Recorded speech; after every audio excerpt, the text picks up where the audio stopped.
Ses tentatives de se présenter comme un révolutionnaire, un maquisard tourmenté par les horreurs du génocide rwandais, pas plus que ses dénégations tout au long du procès, n'ont convaincu la Cour. Même en costume civil, dans cette salle d'audience feutrée à La Haye, Bosco Ntaganda, 45 ans, n'a pu se défaire de ce surnom qu'on lui donne encore dans l'Est de la RDC, Terminator.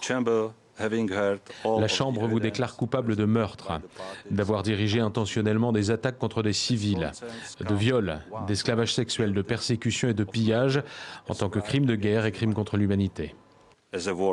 Entre 2002 et 2003, à la tête de l'armée patriotique pour la libération du Congo, Bosco Ntaganda a ordonné, organisé et personnellement dirigé les meurtres, les viols et les déplacements de civils de l'Ituri. Cette région à l'est de la République démocratique du Congo, riche en minerais d'or, de coltan et de diamants.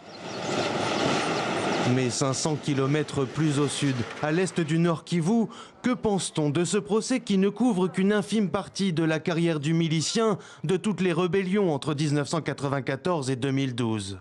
Lors de l'ouverture de son procès 2 ans plus tard, le chef de guerre était connu dans tout l'est du pays pour ses méthodes sanguinaires.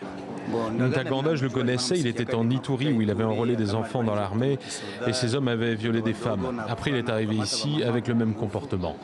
C'est quelqu'un qui est arrivé ici pour perpétrer des massacres. C'est tout ce qu'il a fait. Il y a eu des viols et des enfants enrôlés dans l'armée. C'était ça son boulot. Mais de l'enrichissement personnel présumé et du soutien supposé de Kigali, à La Haye, pas un mot ou presque. Maintenu en détention avant que sa peine effective ne soit prononcée, Bosco Ntaganda risque d'emmener dans sa cellule encore de nombreux secrets inavoués. Il dispose de 30 jours pour faire appel.